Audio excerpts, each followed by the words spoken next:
In an earlier video, I spoke about the metaphysics of storytelling, meaning that the stuff of a story or a mythology is more than just merely fantasy and imaginative. It's more than merely verbal, an art form that uses words and images, that it somehow is involved in the creation of a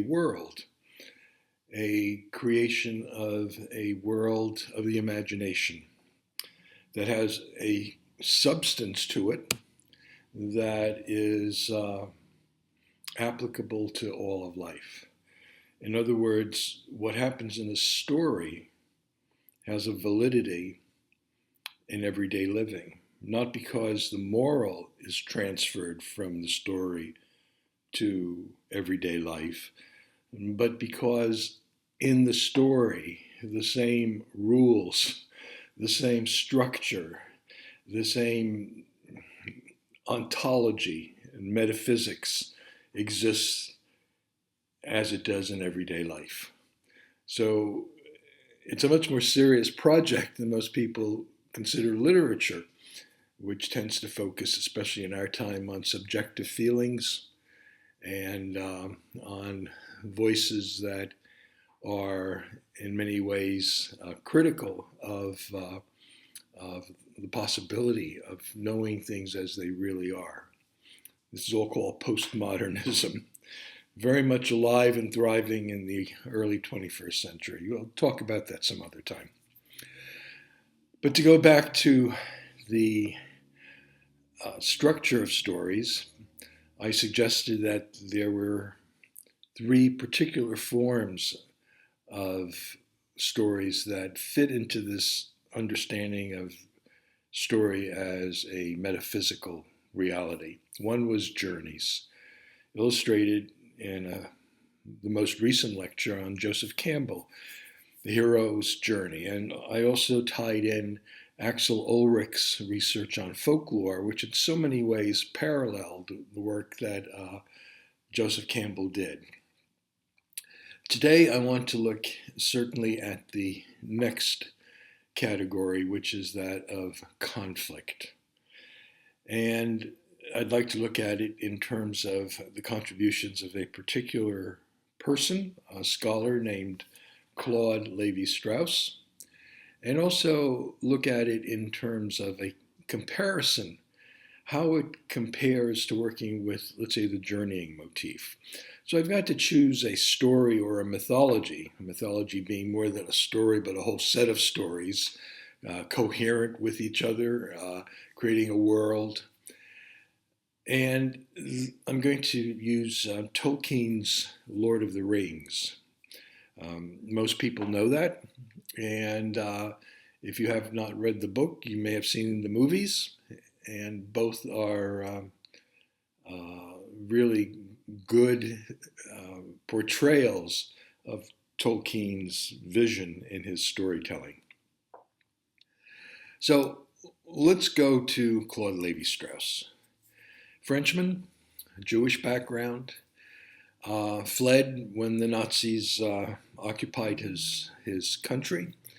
His wife remained and worked with the resistance, but he himself, after the war, was able to establish his research done in the Amazon in anthropology, which he did along with his wife, who was an ethnologist. And he created a whole series of incredible theoretical books. Now, he's not easy reading, and I'm not going to suggest any of his books in particular. His most well-known book, I guess, is The Savage Mind. That's the English translation of the French title. He lived he lived to be almost 101 years old. He died in the early 21st century. And along with Joseph Campbell and Mircea Eliade, they spanned the same period of time. They were all born at the very beginning of the 21st century. And in a sense, they were all part of the greatest generation, the GI generation. And they all lived into the end of the latter part of the 20th century, and for Levi Strauss into the 21st century. So, what does he say? And let's look at a story, a mythology, to help understand how he says it and how it differs from Campbell's journey. So we're going to contrast conflict and journeying. Okay. According to Levi Strauss, who devised a structure that's called structuralism. Now, others were involved in that also, but his approach to anthropology and storytelling and mythology is structural. And structural says that we organize our materials according to structures of the mind. Our mind organizes things in certain ways, and a fundamental way of organizing them based on our noticing of our environment, but also because most likely of our own internal structure of our nervous system and our brain and our consciousness, is to be in opposition, that there's a tension.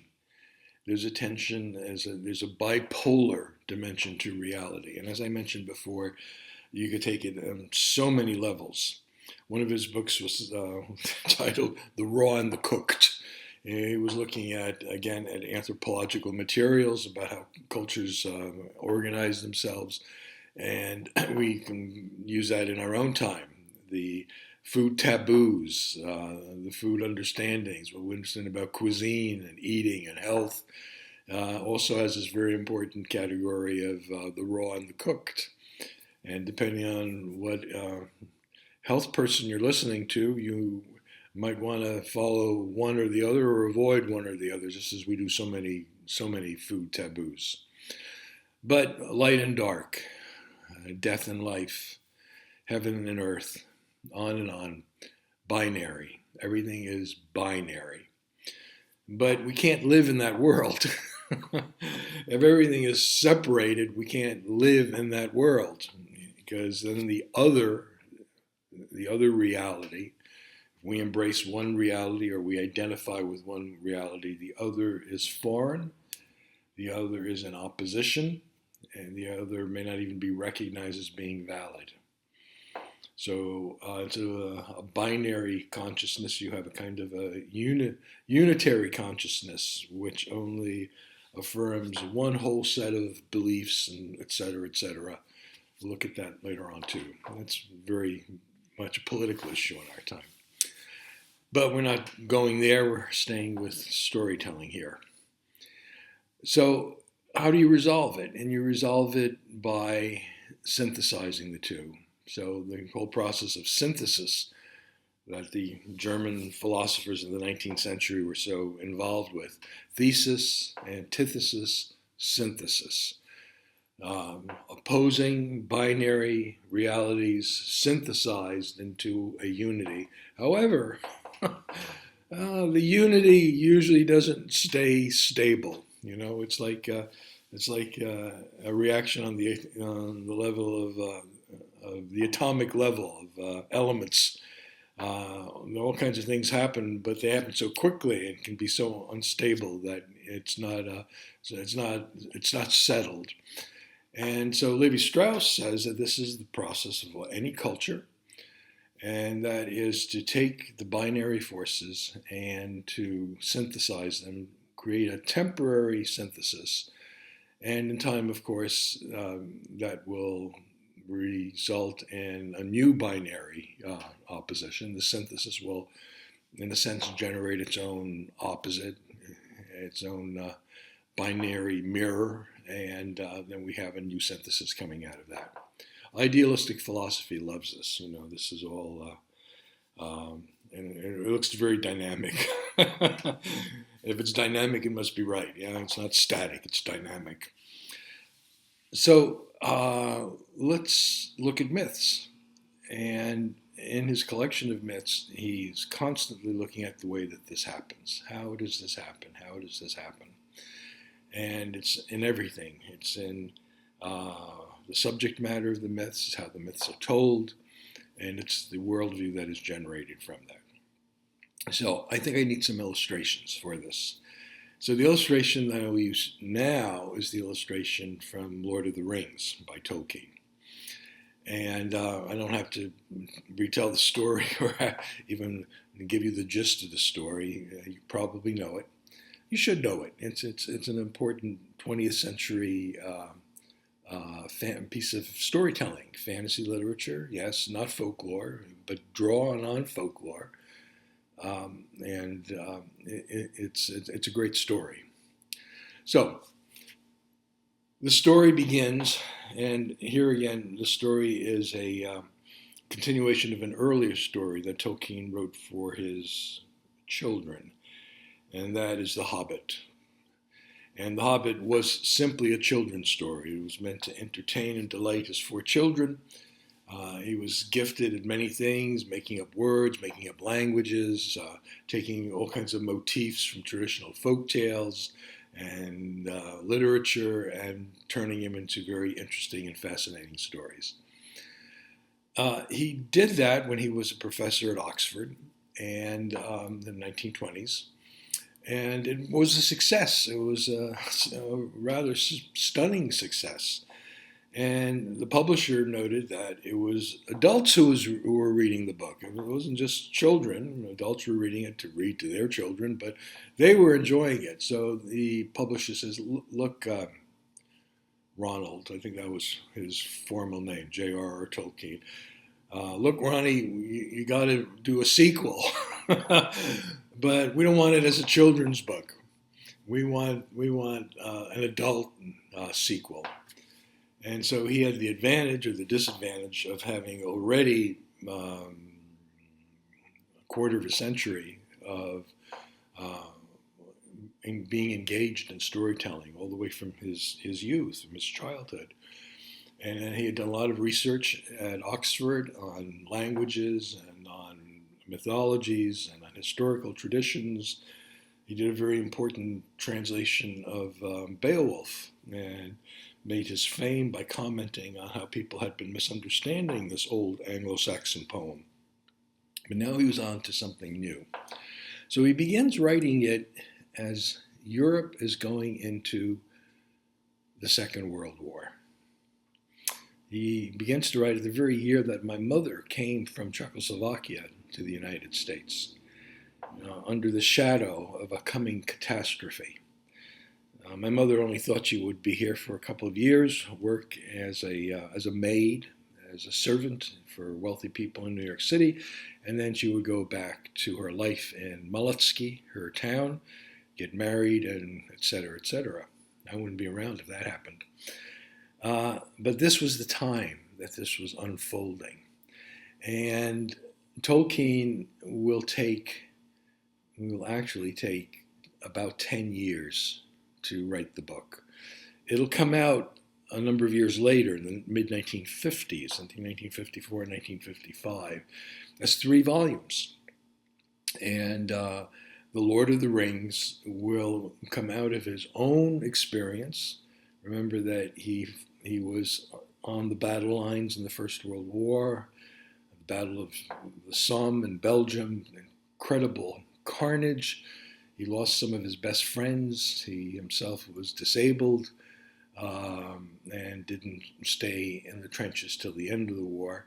But it left an incredible mark on him, on the destructiveness and the power of evil in the world. So, without going back to his own life, we'll just go to the 10 years. And he always said, well, this is not an allegory. I wasn't really writing about anything except this fantasy. That's what I'm a fantasy writer, a mythologist. But it's hard not to see that in it. You can see in the story his own uncertainty. And he himself said that he never knew where the story was going. Just as England did not know where the war was going and where there was a sense that it might end in disaster. So how does it begin? It begins by crossing the thresholds. So here we are, the journey of the hero. And who's the hero in this story? Frodo Baggins. Just as in The Hobbit, it was Bilbo who was the hero. This is Frodo, I think his nephew. And Frodo is going to be enticed to cross over from the safety of the Shire, the Shire.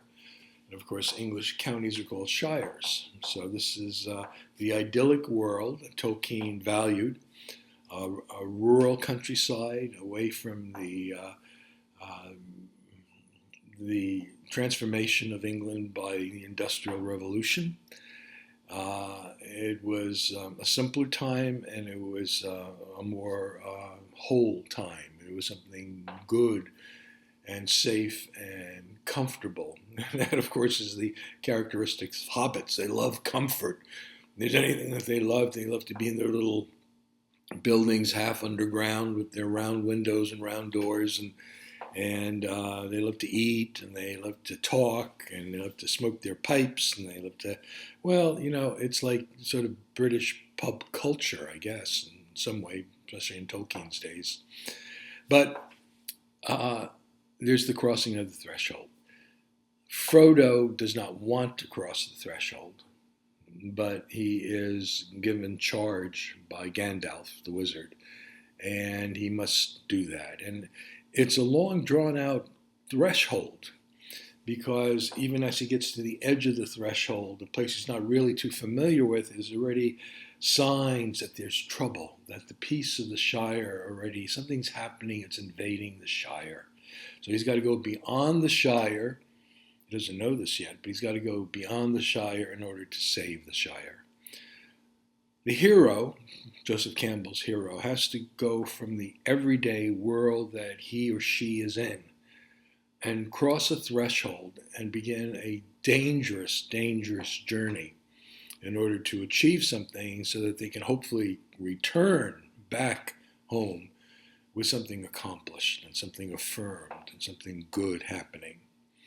So here at the beginning we have the opposition of the Shire, a safe place, and its opposition, its binary opposition, is the unknown world out there.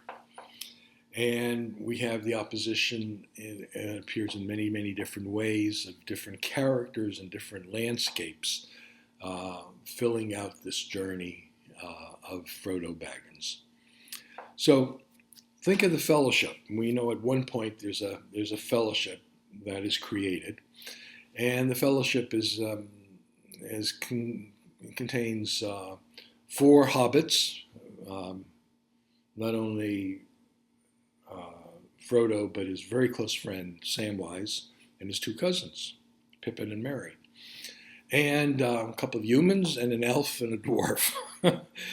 Now remember, going back to before, to the discussion by Axel Ulrich, that when there is a collective, when there are Snow White and the 7 Dwarves, you have the power of those characters are very small in comparison to the collective power that they hold as a fellowship. It's why the first book is called The Fellowship of the Ring. And what will happen with Tolkien is that he will split the fellowship up and will follow various threads of the fellowship as different characters do various things in order to emphasize some of the conflicts that are already in the story. So we have the appearance of all kinds of anti-heroes in the story as well. Some of them are not as threatening in the beginning as the darker ones later on. So the Black Riders, the Dark Riders that he meets on the road before he gets to Bree, the little outpost of Bree, are not as dark as other characters they will meet, Balrogs later on, and ultimately Sauron himself, the Lord of Darkness. So we have a constant, as the journey progresses, there's supernatural aid and supernatural hindrance just as there is in Campbell's Journey of the Hero. In folktales, it might be an animal that provides aid to the traveler. But here it could be supernatural creatures of the imagination. So it's elven people, wizards, all kinds of characters that live in this world, even Ents. Ents, which are sort of humanoid trees in a primeval forest. And all these characters, as you go through the 3 volumes, are providing help, while a whole other set of characters who are their opposites, who are evil, good and evil, light and dark, life and death, provide the hindrance. The great spider that Frodo has to confront is an example of that as he goes through the caves. So we have a story that is leading us on a journey, but then the question, of course, really becomes, well, what's the goal of the journey? In most fairy tales and folk tales, the goal is something that is achieved and it's brought back. But this story has a peculiar twist to it, and that is the twist is the goal of the journey is to return the ring, and throw it into the place where it was forged, so it will be destroyed, because it is the ring of power, and it is the forces of darkness. If they control the one ring and all the other rings in connection with it, themes from Nordic German mythology, Das Rheingold, for example, or the Nibelungenlied in general, all kinds of themes that Tolkien used. So it's a strange thing. You're not going to bring back the gift, but you're going to destroy what seems to be the gift. And see, that's the key. This gift, whoever has a ring, and there are many different rings with different levels of power, and as you go up the hierarchy, it means that whoever possesses all of these rings will totally dominate the earth. And what is the ring mythologically? Well, we don't know. We know it's a vivid symbol. It's an image, and that's what makes it so wonderful. We all know what rings are. It's a very pleasing shape. It's a shape we can understand. There are a lot of memories connected with rings in different ways. And but the question is, what is the ring about? So people have suggested various things. Tolkien was a Roman Catholic. In some ways, maybe the ring is sin. Others have suggested that the nature of evil in his philosophy is non-existence, that it is a sham, that evil only gives the appearance of being real, but it is empty, it is a shallow, it is a ghost, and it tricks us into accepting its reality, and that is the evil. No, we don't know. All we know is we're caught up on the journey. So there are characters that are constantly played off against each other in different ways.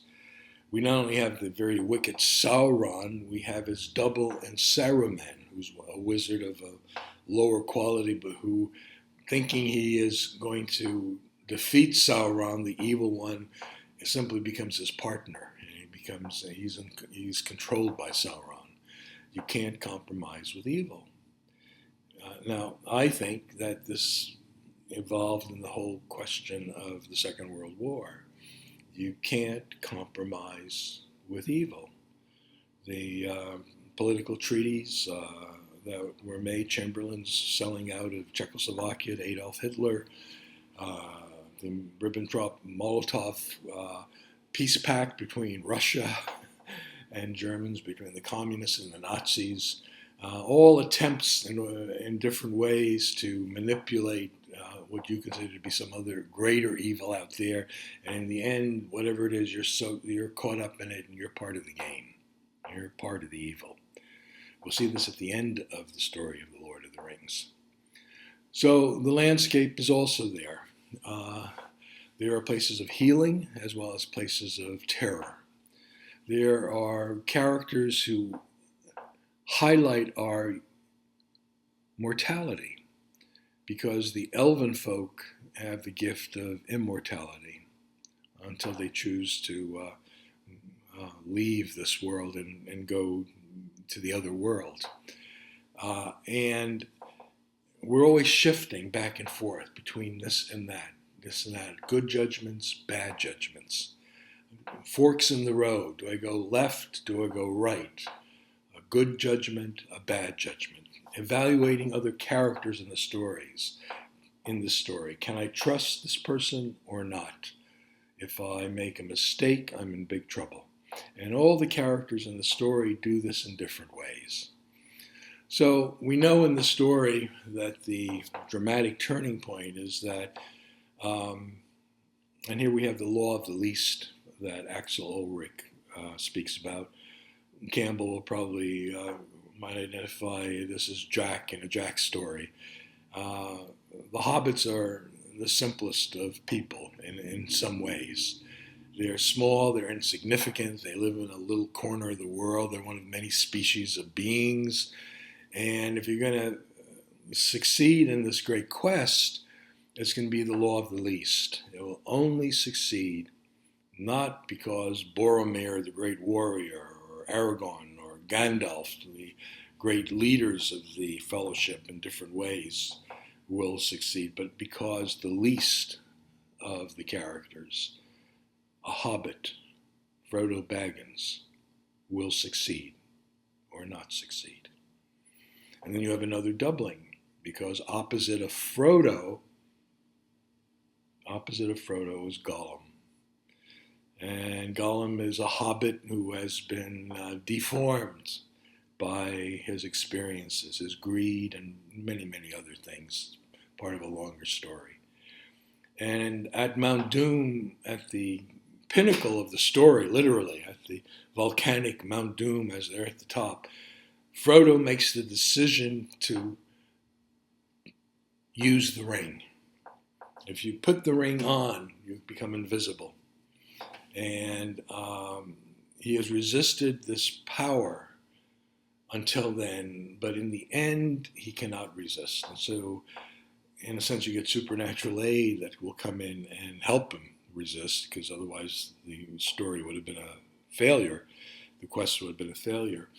But it's not some angel coming down, or it's not God interfering directly or anything like that. It is the most distorted of the hobbits, Gollum, who has tracked him to the edge of the precipice, jumps on him, struggles, bites his finger off, and holding the finger and the ring, Gollum tumbles into the abyss.